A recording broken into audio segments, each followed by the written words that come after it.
तो गाइस इस वीडियो में हम एट्रीब्यूट सिलेक्टर्स को देखेंगे जो कि एडवांस सिलेक्टर्स होते हैं। तो सीएसएस में सिलेक्टर्स 5 टाइप के होते हैं: simple selectors, combinator selectors, attribute selectors, pseudo element selectors and pseudo class selectors. Simple selector and combinator selectors हम ऑलरेडी देख चुके हैं। अगर आपने मेरी वो वीडियो नहीं देखी तो उसका लिंक आपको नीचे डिस्क्रिप्शन पर मिल जाएगा, वहां पर जाकर आप सिंपल सिलेक्टर्स को भी देख सकते हैं और कॉम्बिनेटर सिलेक्टर्स को भी देख सकते हैं। आज हम इस वीडियो में एट्रीब्यूट सिलेक्टर्स को देखेंगे और बाकी के जो दो सिलेक्टर्स हैं उनको हम आगे आने वाली वीडियो में कवर करेंगे। तो एट्रीब्यूट सिलेक्टर जैसे कि नेम से पता चलता है कि इससे हम एट्रीब्यूट को टारगेट करेंगे। तो एट्रीब्यूट्स को टारगेट करने के लिए हमारे पास 7 अलग अलग टाइप के एट्रीब्यूट सिलेक्टर्स होते हैं। तो चलो अब हम इनको एक एक करके देखते हैं। तो जो आपको स्क्रीन के ऊपर वेबसाइट दिख रही है, इसके अंदर मैंने कुछ खास नहीं किया, कुछ इमेजेस लगाई हैं, सिंपल हेडिंग लगाई है, पैराग्राफ लगाया है, इनपुट फील्ड्स लगा दी हैं, लिंक्स लगा दिए हैं बस, और इसमें मैंने कुछ नहीं किया। तो अब हम यहाँ पर एट्रीब्यूट सिलेक्टर्स को देखते हैं। तो एट्रीब्यूट सिलेक्टर्स 7 टाइप के होते हैं। किसी भी एलिमेंट के एट्रीब्यूट को सिलेक्ट करने के लिए हम उस एलिमेंट के टैग का नेम लगाएंगे, उसके बाद हम उसके एट्रीब्यूट को लगाएंगे। चलो देखते हैं कि कैसे यूज करना है।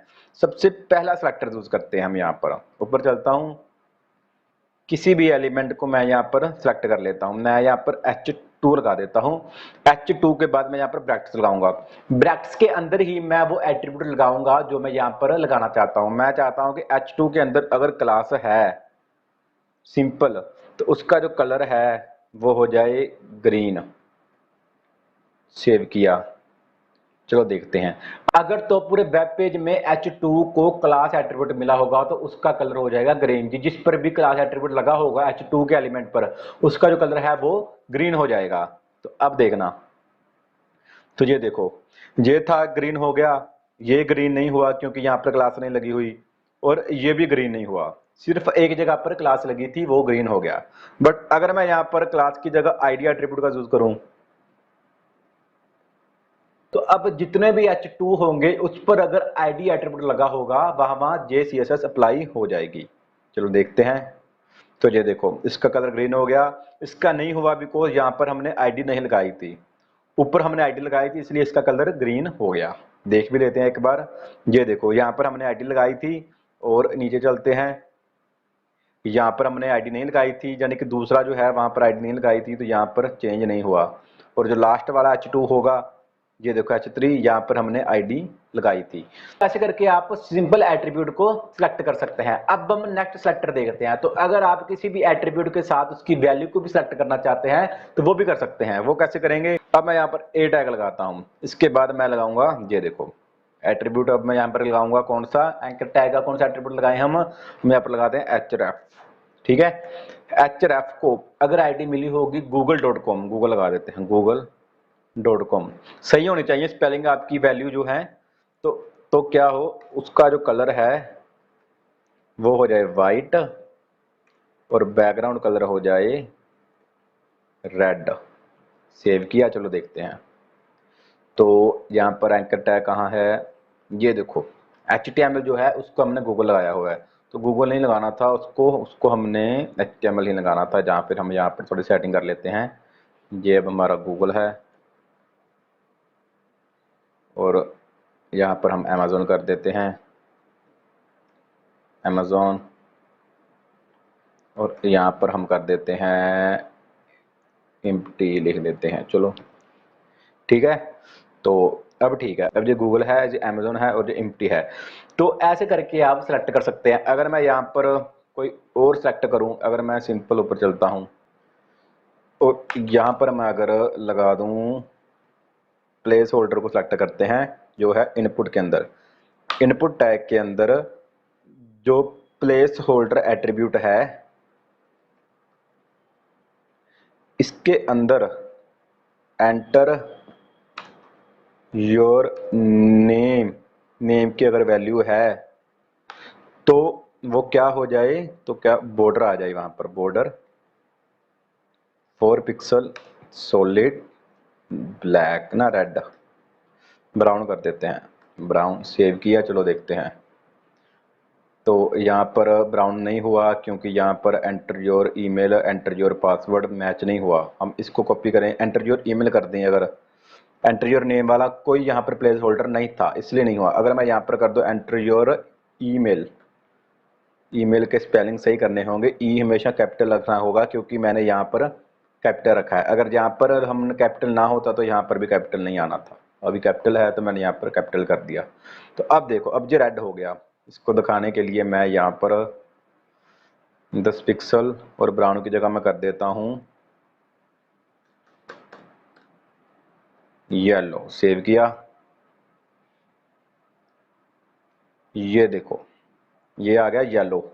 तो ऐसे करके आप सिलेक्ट कर सकते हैं एट्रीब्यूट की वैल्यू को भी। तो दो सेक्टर हमने कवर कर ले। अगर आपने सिंपल एट्रीब्यूट को सिलेक्ट करना है तो उसके लिए आप सिंपल एट्रीब्यूट लगा देंगे। अगर आपने उसके साथ वैल्यू को भी सिलेक्ट करना है तो सबसे पहले आप एट्रीब्यूट लगाएंगे, उसके बाद आप इक्वल टू लगाकर डबल कोट्स या सिंगल कोट्स के अंदर उस वैल्यू को लगा देंगे जिसको आपने सिलेक्ट करवाना है। तो अब हम देखेंगे नेक्स्ट एट्रीब्यूट सिलेक्टर। तो इसमें हमको पूरी वैल्यू को लगाने की जरूरत नहीं है, इसमें सिर्फ हम फर्स्ट वर्ड लगाते हैं। जैसे मैं आपको एग्जांपल से दिखाता हूं, जैसे ये देखो, अब मैं अगर इसको सिलेक्ट कर लेता हूं अल्ट एट्रीब्यूट को, तो मान लो मैंने इसको सिलेक्ट कर लिया और अब मैंने यहां पर img टैग लगाया। img टैग के अंदर मैंने यहां पर अल्ट एट्रीब्यूट का यूज किया, मतलब कि अल्टरनेटिव। इसके बाद मैंने यहां पर कोट्स लगाए, कोट्स लगाने के बाद मैंने वैल्यू लगा दी। तो यहां पर img आना था, img, ठीक है। और यहां पर बॉर्डर मैं कर देता हूं इमेज का 5 पिक्सल सॉलिड रेड। तो जिस पर भी ये वैल्यू अप्लाई होगी उस पर उसका बॉर्डर जो है वो रेड हो जाएगा 5 पिक्सल। तो ये देखो इसका हो गया क्योंकि हमने डायरेक्ट ये लगा ली थी। बट अब अगर मैं चाहता हूं कि जो फर्स्ट वर्ड है सिर्फ वो मैच हो, सिर्फ उन पर ही ये बॉर्डर अप्लाई होना चाहिए, तो उसके लिए क्या करेंगे, मैं इसको कट कर दूंगा। इसको कट करने के बाद मैं यहां पर अप एरो का यूज करूंगा। कहां पर यूज करना है अप एरो का, यहां पर एट्रीब्यूट के बाद और इक्वल टू से पहले। अप एरो कहां मिलेगा हमको, 6 के साथ। अगर हम शिफ्ट और 6 क्लिक करेंगे तो हमारा अप एरो क्लिक हो जाएगा, एंटर हो जाएगा। ये देखो 6 पर पड़ा है हमारा अप एरो। तो जैसे मैंने क्लिक किया, आप देखो ये दोनों यहाँ पर है 5 पिक्सल इमेज आ गई, बॉर्डर आ गया। तो मैं एक बार इसको थोड़ा सा बढ़ा देता हूं, ये देखो ऐसे करके। तो अगर आप चाहते हैं कि अल्टरनेटिव जहां आप किसी भी एट्रीब्यूट का जो फर्स्ट वर्ड है वो एलिमेंट्स के सेम हो, वहां पर से अप्लाई हो, तो ऐसे करके आप अप्लाई करवा सकते हैं। जैसे मैं आपको प्लेस होल्डर का भी दिखाता हूं। अगर मैं यहाँ पर प्लेस होल्डर का यूज करूं, मैं यहाँ पर लगा दूं इनपुट टैग के अंदर जो प्लेस होल्डर एट्रीब्यूट है, प्लेस होल्डर और उसकी जो फर्स्ट वैल्यू है वो है एंटर। अगर वो एंटर है और यहां पर मैं क्या लगाऊंगा अप एरो, और क्या हो जाए, उसका जो बॉर्डर है वो हो जाए 10 पिक्सल ब्लैक। सेव किया, आप देखना। तो यहां पर ब्लैक क्यों नहीं हुआ, कलर में तो कुछ प्रॉब्लम है, सॉलिड लगाना था, सच सॉलिड। सॉलिड किया, सेव किया, अब देखना।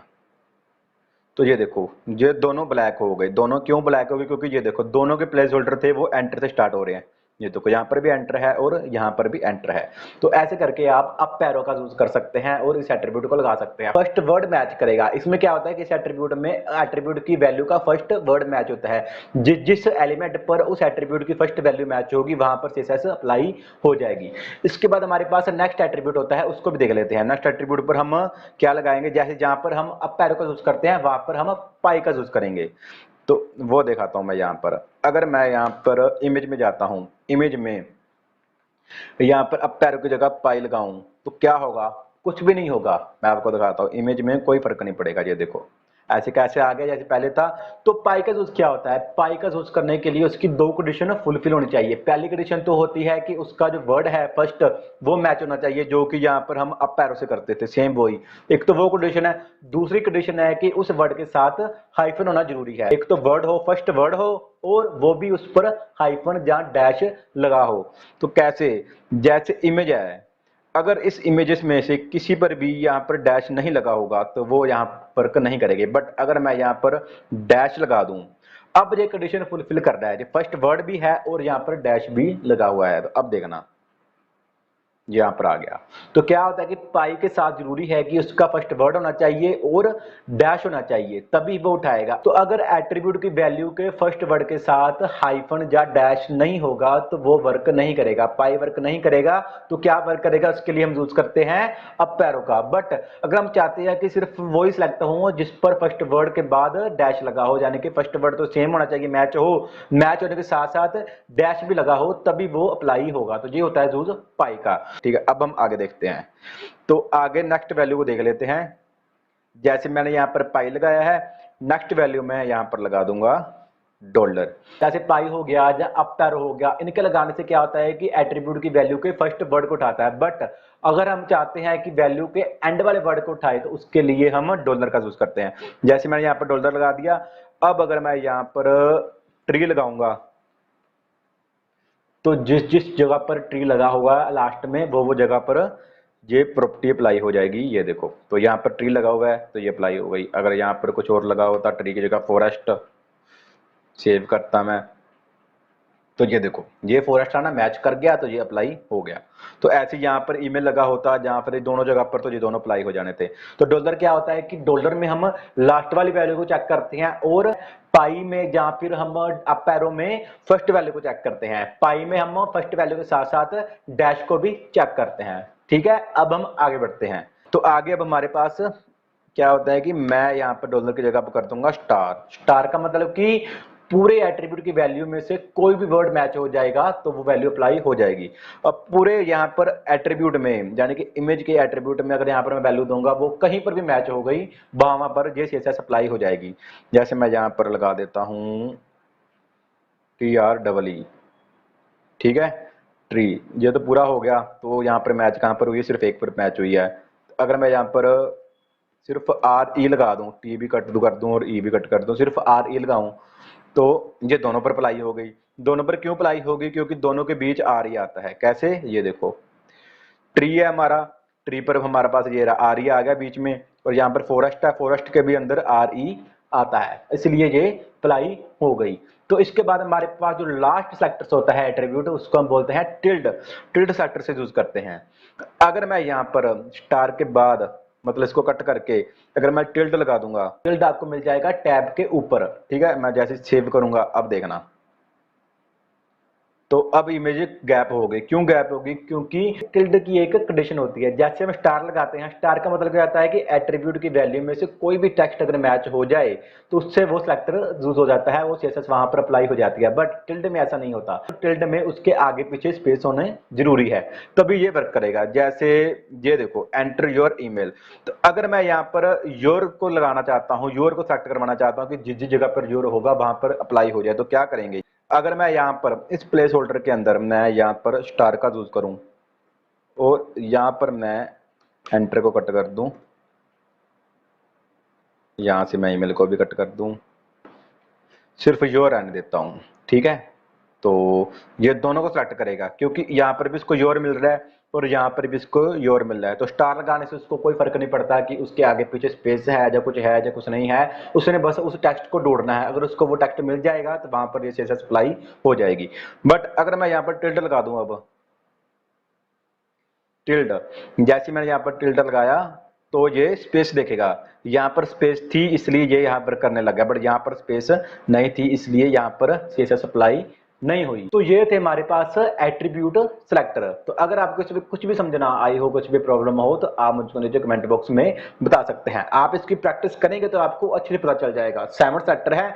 सबसे पहले हम सिंपल एट्रीब्यूट से सिलेक्ट करते हैं। अगर हम वहां पर चेक करेंगे कि वो एट्रीब्यूट है तो CSS वहां पर अप्लाई हो जाएगी। अगर वहां पर वो एट्रीब्यूट नहीं होगा तो वहां पर CSS अप्लाई नहीं होगी। ऐसे अगर हमने सिलेक्ट करना है वैल्यू के साथ, तो हम एट्रीब्यूट के साथ उसके वैल्यू को लगा देंगे। तो क्या होगा कि अगर उसकी वैल्यू मैच हो जाएगी एट्रीब्यूट की, जिस एलिमेंट पर वो वैल्यू मैच होगी एट्रीब्यूट की, वहां पर वो CSS अप्लाई हो जाएगी। उसके बाद हमने देखा था कि अगर हम चाहते हैं कि एट्रीब्यूट का फर्स्ट वर्ड सिलेक्ट हो तो जिस जगह पर उस एट्रीब्यूट का फर्स्ट वर्ड मैच हो जाएगा वहां पर वो CSS अप्लाई हो जाएगी। तो उसके बाद हमने देखा था कि फर्स्ट वर्ड के साथ साथ डैश लगी होनी या हाइफन लगा होना जरूरी है। अगर वहां पर वो लगा होगा तभी वो सिलेक्ट होगा। तो उसको कैसे करते थे हम, पाई लगाते थे एट्रीब्यूट के बाद। ऐसे ही सिंपल हम अगर फर्स्ट वर्ड को सेलेक्ट करवाते थे तब हम क्या करते थे, तब हम अप एरो का यूज करते थे। ऐसे ही अगर हम लास्ट वर्ड को सिलेक्ट करवाना चाहते हैं तो उसके लिए हम डॉलर का यूज करेंगे। एट्रीब्यूट के बाद डॉलर लगाएंगे, फिर इक्वल टू लगाकर हम डबल कोट के अंदर एट्रीब्यूट की वैल्यू को लगा देंगे।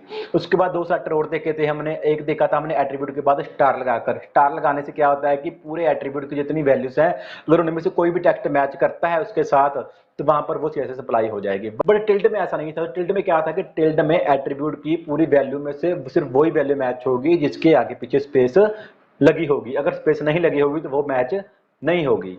तो ये थे हमारे एट्रीब्यूट्स। अगर फिर भी आपको इस वीडियो में कुछ भी समझ ना आई हो, कुछ भी प्रॉब्लम हो, तो आप मुझको नीचे कमेंट बॉक्स में बता सकते हैं। तो अगर आपको ये वीडियो अच्छी लगी हो तो प्लीज इस वीडियो को लाइक करो और चैनल को सब्सक्राइब करो। इस वीडियो की कंप्लीट प्लेलिस्ट का लिंक आपको नीचे डिस्क्रिप्शन पर मिल जाएगा, वहां पर जाकर आप इस कंप्लीट प्लेलिस्ट को फॉलो कर सकते हो। चलो मिलते हैं अब हम नेक्स्ट वीडियो में।